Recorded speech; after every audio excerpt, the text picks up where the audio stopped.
and it is cheaper, and it has got less impact on the victims of sexual offenses.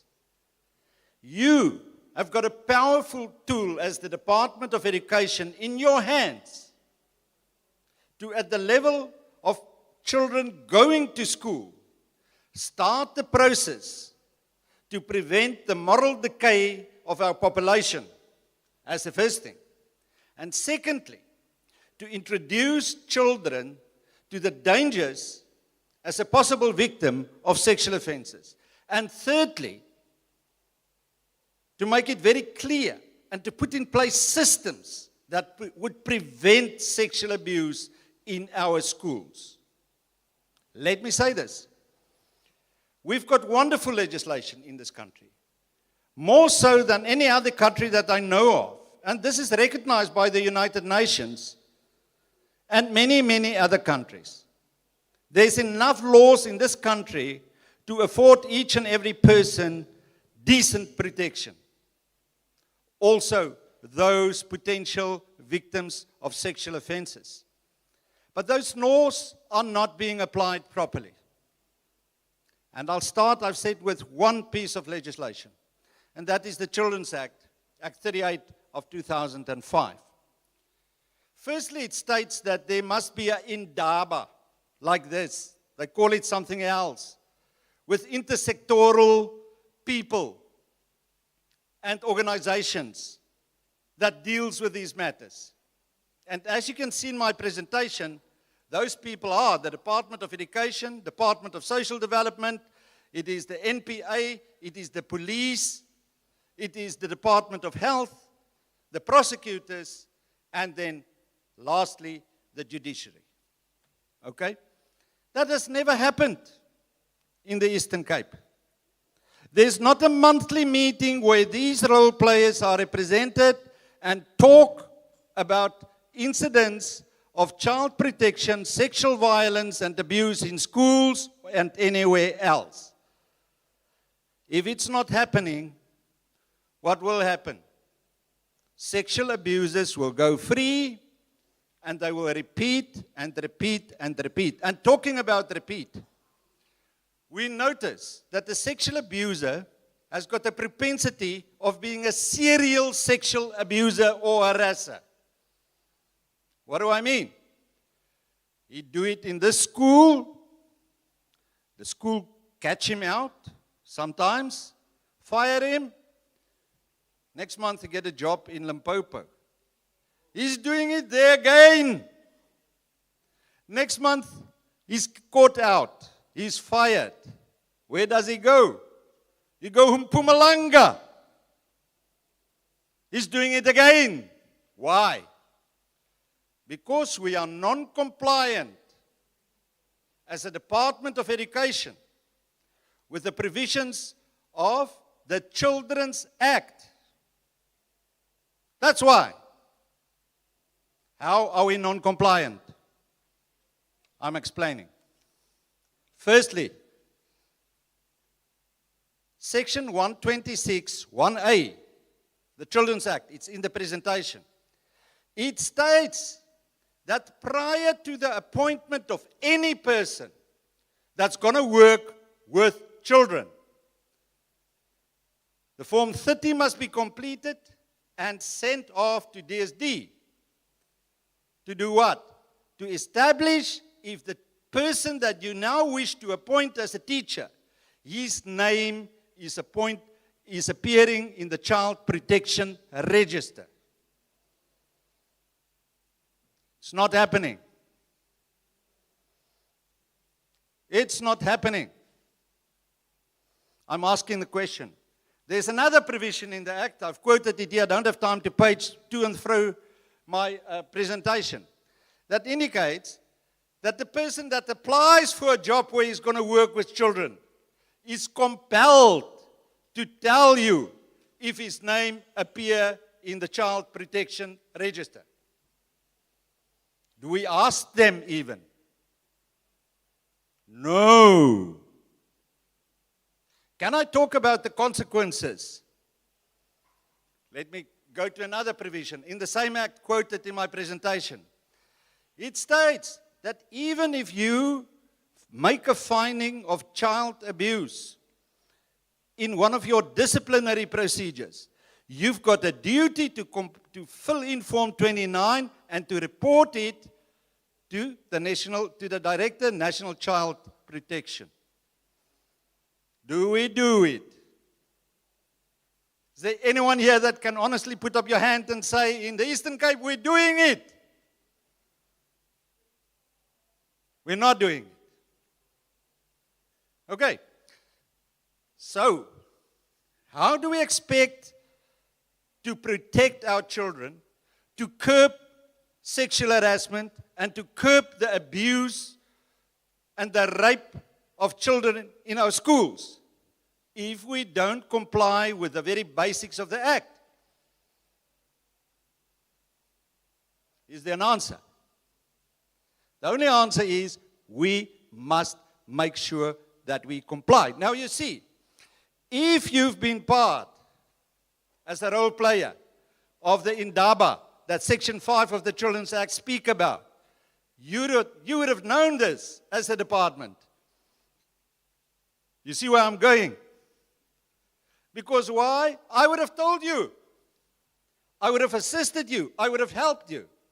Do you know that the HOD of the Department of Education may delegate someone from his department, her department in this case, to have free access to the Child Protection Register? Do you have such a person? No, you don't. I'm not pointing a finger. I'm trying to help you. I'm not fighting. I'm trying to help you. And don't think I'm trying to help you alone. I'm trying to help the children that are getting raped in our schools, where we send them to be nurtured and protected. Okay. So, prevention is the one simple thing we can do from our schools. Not only by completing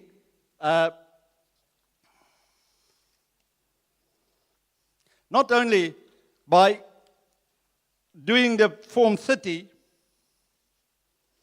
No. There's many other things that we can do that I've set out here, but let me talk to it. One, prior to the appointment of any teacher or staff member at the school, we can do proper vetting. Proper vetting. It means we can check his criminal record. It means we can have a questionnaire where we can pose certain questions that would better protect the children of the school where we're going to appoint this person. We must do Form 30.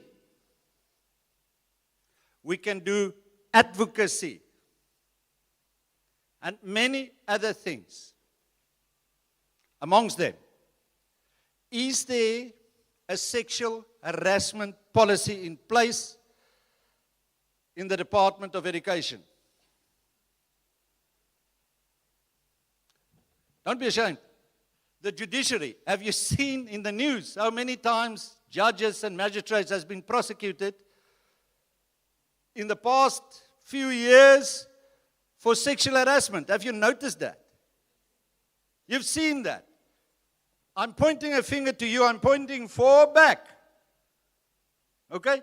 We only got, when Chief Justice Meyer got appointed 4 months ago, our sexual harassment policy. So if you don't have one, we've just beaten you by 4 months. Can I make that available to you, Mr. Pitter? Can I make the questionnaire before you get appointed as a magistrate available to you? There's questions not like, do you have a previous conviction? Have you ever appeared in a court on a criminal charge? We're not interested if you're convicted or not. And if you answer yes, give us the detail. Which case? We'll draw the case and we'll check it out. I think we can expect the same thorough checking and vetting of those people that work with our children. Especially if we look at the incidents of sexual assault in our schools. the second aspect. Now it's going to happen. I'm leaving that one now. The rest I've written. I'm jumping and I'm running. Now we get a report in our schools. The teacher has raped a child in that school. What do we do?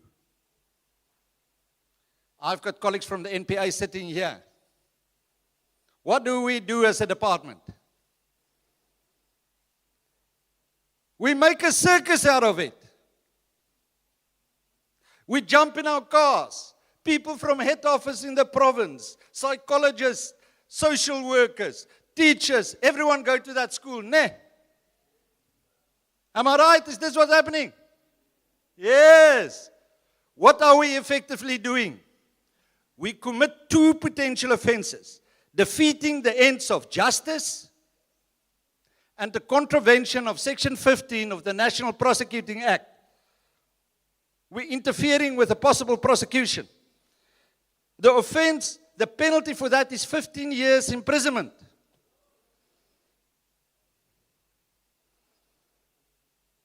Okay, what are we supposed to do? Let me list to you. I can go on, program director, as you can see, but I'm just going to list it and get out of here now. Okay, the first thing you need to do is you need to report it to the police. And saying that you've reported it is not enough. You need to get the mass number of the case docket so that you can forward it to your provincial office. Second thing, you complete Form 22. That is sent off to both the police as well as the Department of Social Development. Why? So that we can detect if that child is in need of care and protection. Okay? Do we talk to the child about the incident? Okay. You don't know. No. Do we send a social worker to talk to the child? No. Do we send a psychologist, Mr. Peter? No. Why? Why not? Because we're going to contaminate that poor child's evidence. We're going to wreck the case before it reaches court. Okay? What have we done by coming down like a military force on that school?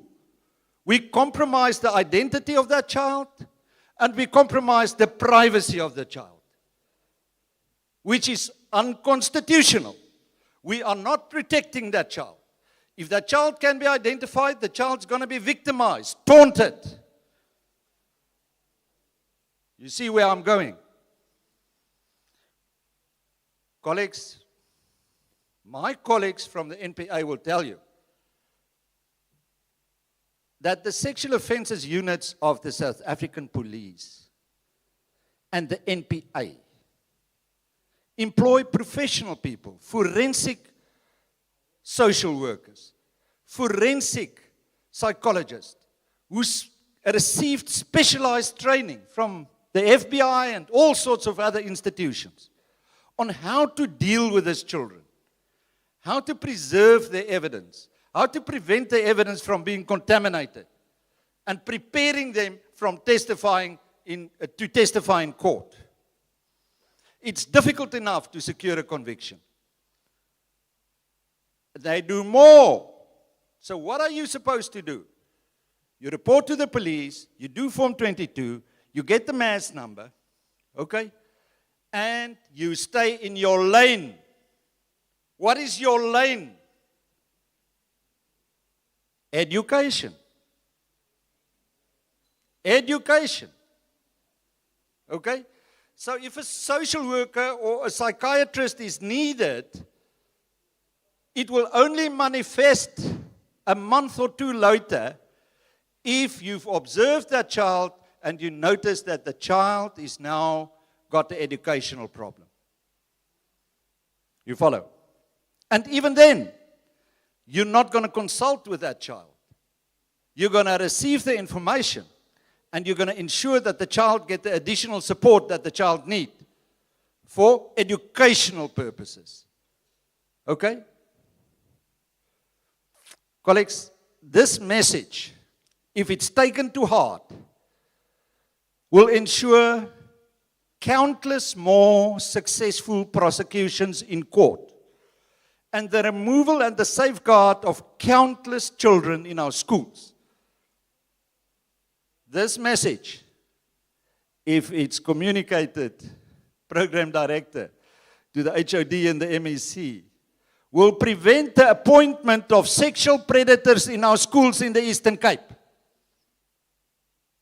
Will save countless girls from being sexually harassed, molested, raped, or sexually assaulted. And let there be clarity in everyone's mind. You take a young child that is raped very close to being a disabled child. And in some cases, a disabled child for the rest of that child's life. Let me be clear about one thing.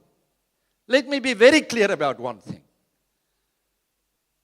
The sexual harassment of girls, children, and women, the sexual assault of them, and the rape of this vulnerable group of people is the one way, it's the one way in which you prevent women to be properly empowered in this country. And it's a sure way. And it's our duty to ensure that we do all we can to prevent that in our school. We give our children to the schools, to the Department of Education, not to be raped, to be nurtured and educated. Mr. Program Director, thank you very much.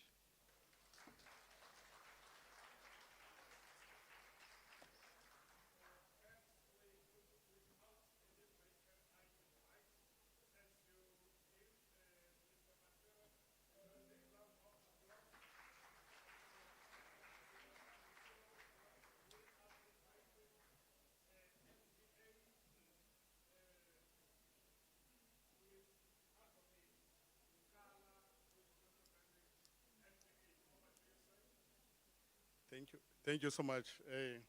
I'm Advocate Khusi. I'm from NPA, Sexual Offences and Community Affairs Unit. I'm going to be very short. I see that Mr. Van Vuren has taken our time. There are just few things that I just want to remind the members that we should take into consideration. There is, we've got an obligation, a legal obligation, to report when we know or when we suspect that a child is a victim of any sexual encounter. So it's an obligation, you have to do it. I'll give you an example of one of the cases that happened here, that the principal failed to report that incident. That is Section 454 of the Sexual Offences Act. But then again, when you go to Section 2 of the Domestic Violence Act, that one on its own, there are functionaries, people who are categorized as functionaries. These people are people that are working with children, or people with disability, or older people. They've got an obligation to report. So Department of Education, even then, upon your assessment, and you see that this one is a victim or might be a victim, you've got an obligation to report. Children's Act as well, Section 110, it says so. You'll find that in the Domestic Violence Act, it says that your name will be kept in confidential, because we understand that many cases, people, they don't report because they don't want to be their names to be disclosed and get involved in. If you remember, we had a case some time ago here when a child reported to the principal that he has been sexually abused by the teacher. And then the principal didn't report that, didn't take any action. For some other reasons, the child died. And then we had to go to that school. We had a consultation with the principal. The principal admitted that yes, he got a statement from this child, but he kept the statement in the drawer. We asked, where are other children that are friends with the deceased? We've got 10 of them. When we found out, all of them were also abused by the teacher. But the principal never reported that matter. And then we found out all of those children were infected. Had the principal reported that matter as soon as possible, he could have saved other children. So the other matter is, Mr. Van Vuren has reported a national register. When someone is dismissed, put that name, his name in the national register for sex offenders, so that he cannot be employed in any area where you can work with children and also. Then the other burning issue is a case of bail. It happens that a learner commits an offense, which is rape or murder. And then this learner will be arrested, get bail in court, and comes back to the same school where the victim is schooling. Then we've been saying that, can't we then, this perpetrator be put into another school to avoid issues of secondary victimization to that land? Because one case recently, it happened exactly this way, and then the learner ended up committing suicide. Then the other issue is the issue of, in our own research, I like it when the MEC said that we need to do research. There's a lot of research that is needed. Most of this, in this issue of teenage pregnancy, most of the kids who got pregnant, they are raped from home. That is where the child spends most of the time. And then when this child got pregnant, the child is pulled out from school because now they are embarrassed. They pull the child out from school. But the question we've been asking is that, is there any database from Department of Education to say that we've got so much dropouts, so and so, and report that to DSD so that DSD can follow up and see if that child is not a child in need of care and protection. Same applies then, if DSD is here, we've got also an issue of children with disabilities. They don't go and do home visit and see if those children are not being victimized. We found later that a child has been victimized. In one case, it happened that this one, who has been staying at home, has been victimized by the father, got pregnant, delivered at home. The child died, the newborn child died after 2 months. We had that 4 years later. We had to do the investigation, and to the extent that we have to exhume the one who was buried so that we can do DNA. And then, same applies, if this was followed, the issues that we have with people with disability, more especially those who have got challenges in terms of speaking and they need sign language, when they are victimized, we don't have, you found out when we ask a sign language translator or interpreter to come and assist us, even the sign language interpreter could not speak to them because they have never been to special school. And it becomes a challenge. We can't get a statement from this person. We can't tell her rights and all the stuff, but we need to follow up in all the people with disability. Due to time, I think other things we'll deal with them in our commissions, but my colleague will just touch into a few things. Yes, thank you, Advocate Khuse. I'm not going to touch much on Thudzela Care Centers. We did give the hand over the presentation on Truzela Care Centers, which I think we will touch on in the commissions tomorrow. But just basically, Truzela Care Centers are multidisciplinary centers that were created or established by the National Prosecuting Authority or by government to take care of rape victims or sexual offenses victims. Now, if you remember, in the past, people used to be sent to and fro from the police station to the hospital and so on. Back to the police station, perhaps, to the prosecutor, but now two Truzela Care Centers have all these services under one roof to take care of victims of rape.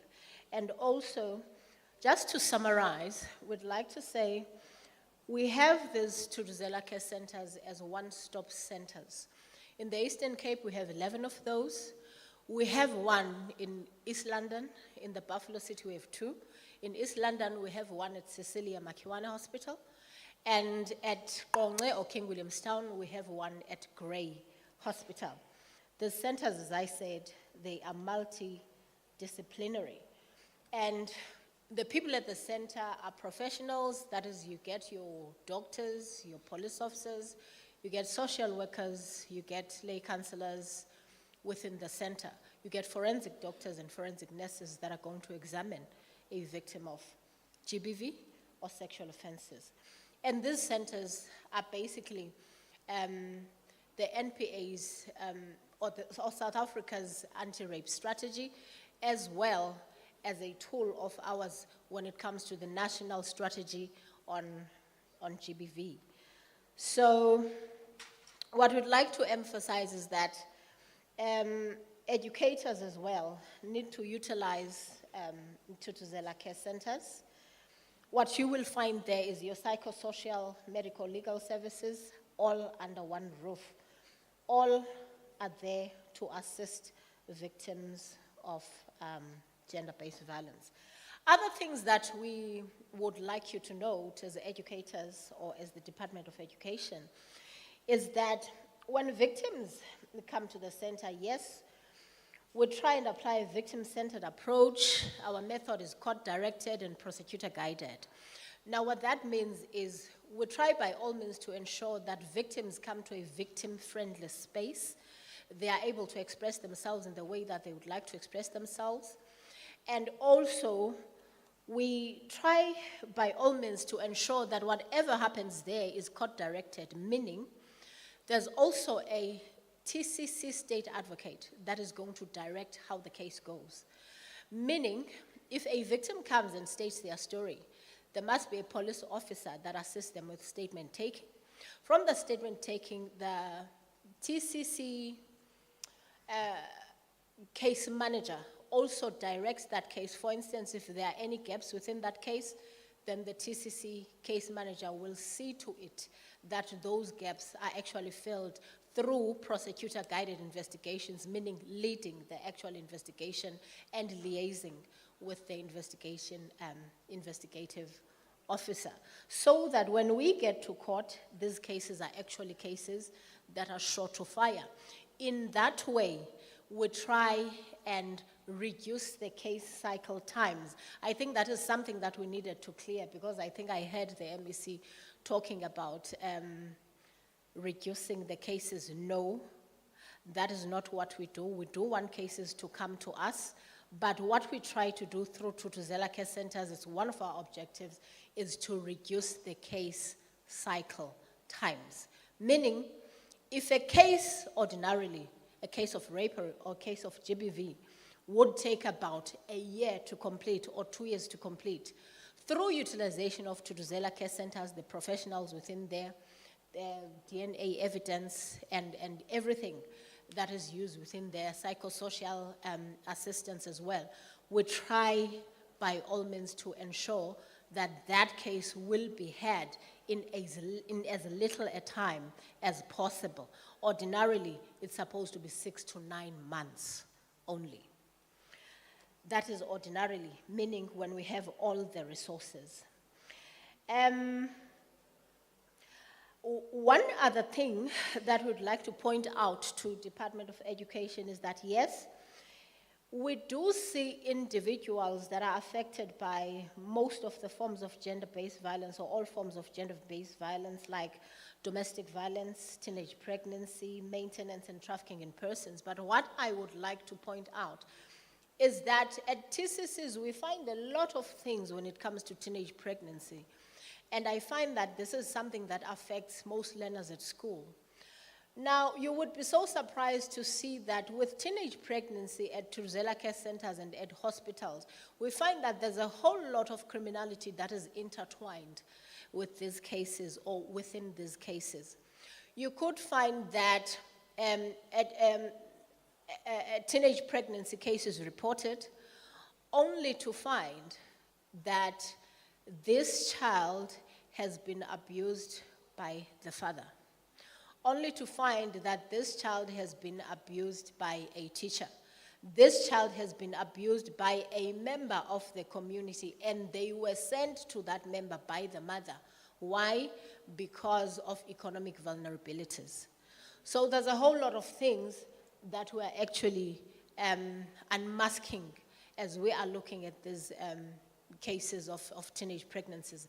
And I remember in one instance in Gqeberha, we found that there were a lot of teenage pregnancies only because there was a trafficking agent within the community.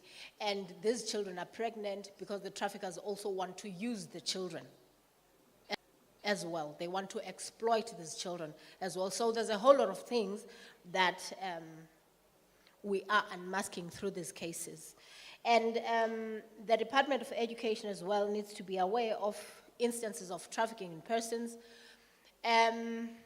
Remember, this country is also referred to as one of low-income countries, isn't it? So once the situation is like that economically in a country, that is likely to attract a lot of traffickers into that country. So we need to be able to educate educators, number one, parents, number two, and communities to look into those signs of trafficking and to ensure that incidents of trafficking are actually reported. I have touched on where the Tutuzelas are, especially in the Buffalo City, but we have a whole lot of Tutuzela care centers. We have another one in Gqeberha, Cradock, Komani, Libode, Butterworth, Bizana, Lusigisig, and Matatiela. And all of them are in regional hospitals. And we place them specifically at regional hospitals because we want them to feed into regional courts, so that cases that emanate from there, from the Truzela Care Center, they are offloaded into the regional courts. And in that way, it's easier for us because we also have TCC state advocates that are placed within those courts. And remember, the beneficiaries of the Truzela Care Center, they include everyone. It is men, yes, men do get raped. It is men, it is women. It is children, it's the elderly.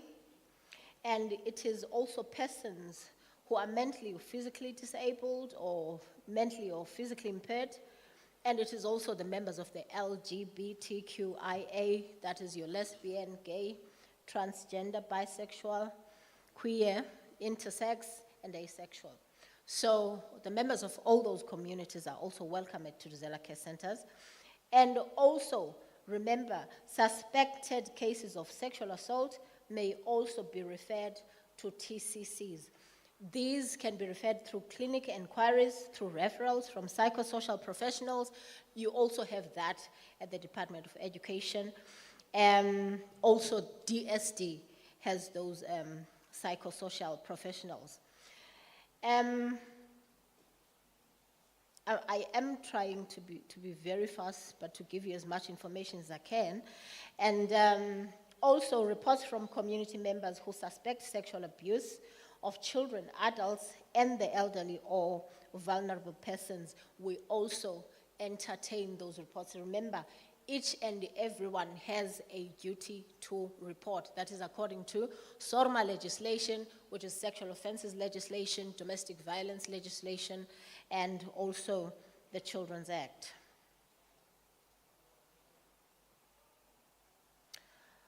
All right, I'm not going to touch on how the Tuduzela Care Center operates because of time, but rest assured it is a victim-friendly space.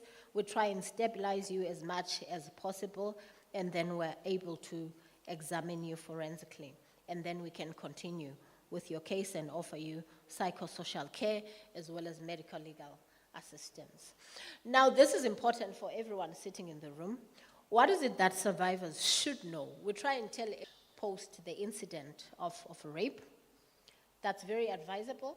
It is also important, it is possible to report a case of rape post the expiry of 72 hours. When 72 hours has lapsed, don't get discouraged and think that you can't report. Come, do report that case at a Tuduzela Care Center Nogal, yes. Now, a case can be opened despite the perpetrator being unknown to the victim. And I think that has been proven in what was the case, the Gqeberha case? Not that one. It was that case of a business lady in Gqeberha, if you remember. It was concluded this year, yes. Because when she reported, she was not able to identify the perpetrator, it was Andy Kawa's case. Now, this year, we were able to find the perpetrator. And also, remember, anyone can be a perpetrator. It doesn't matter how,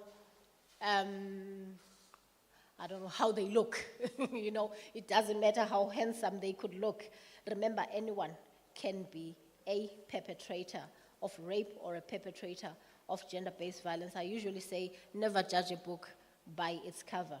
Could be a pastor or a doctor or even a prosecutor. All right, anyone can be a victim of rape, so people need to be on the lookout at all times and be very careful. And remember, you can get TCC services, that is Tuduzela Care Center services, despite not being emotionally ready to proceed with the case. Yes, we want you to come forward. Let us take the evidence, the necessary evidence. You will be given psychosocial care. And when you change your mind later on, we can proceed with your case, but we will not force you to proceed with the case. Also, which is what we find in rural areas, a lot of families would accept payment as an apology for rape. That is not on.